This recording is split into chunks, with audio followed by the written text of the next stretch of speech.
ऐं ॿियनि धाड़ेलनि जे लाइ बि इहो ई मैसेज आहे त इंतज़ारु कनि, पुलिस तव्हांजे लाइ इंफॉर्मेशन गॾु करे थी, जल्द तव्हांजो बि अंजाम इहो ई थींदो।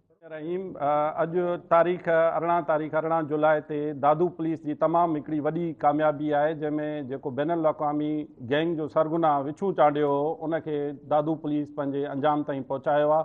ऐं इन विछू चांडे मथां 55 खां वधीक केसिस आहिनि, जिन में पुलिस मुक़ाबला, पुलिस ऑफिसर्स खे शहीद करणु, अगवा करणु, भताखोरी, हिकिड़ी दहशत जी अलामत सम्झो वेंदड़ नासूर जेको आहे अॼु दादू पुलिस उनखे कामयाबी सां एलिमिनेट कियो आहे। हिन में अलहमदुलिल्लाह पुलिस जो को नुक़सानु कोन थियो आहे ऐं असांजी जेको आहे कामयाबी सां इहो ऑपरेशन थियो ऐं इंटेलिजेंस बेस्ड ऑपरेशन हुयो जेको कल्ह खां वठी हलियो ऐं अॼु सुबुह जो उहो ख़तमु थियो। डेड बॉडी उनजी असां दादू हॉस्पिटल में पोस्टमार्टम जे लाइ खणी आया आहियूं ऐं इन खां अलावा जेको वेपन हुयो उहो रिकवर कयो आहे।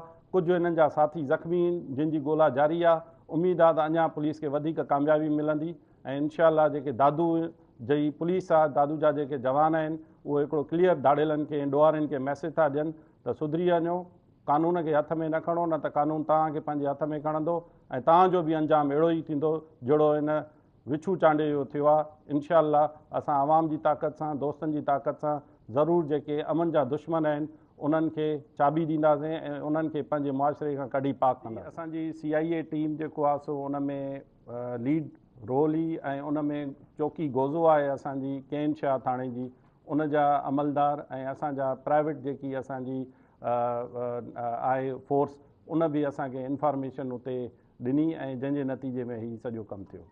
सोशल मीडिया ते हले पियो त हिन ग़लति आहे। तव्हां जॾहिं बि ॾिसंदव त कॾहिं बि अहिड़े क़िस्म जा अनासिर लॉ एनफोर्समेंट एजेंसीज़ खे क्रेडिट न ॾींदा आहिनि।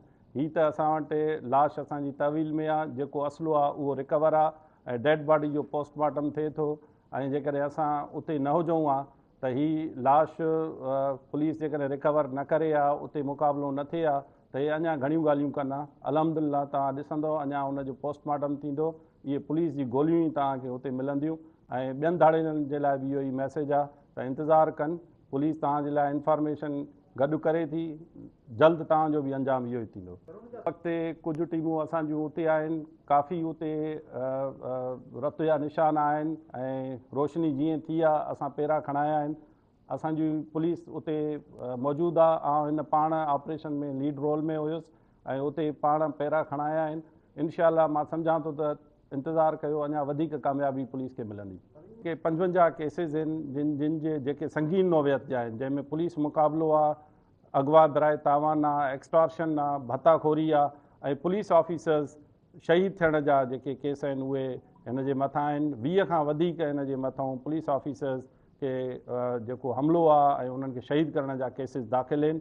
ऐं चवंदुसि त जेके हिन वक़्तु ताईं डेटा जेको असां जल्दी में रिकवर करे सघियाऊं त 55 केसिस आहिनि ऐं 40 लख हिन जे सर जी क़ीमत आहे।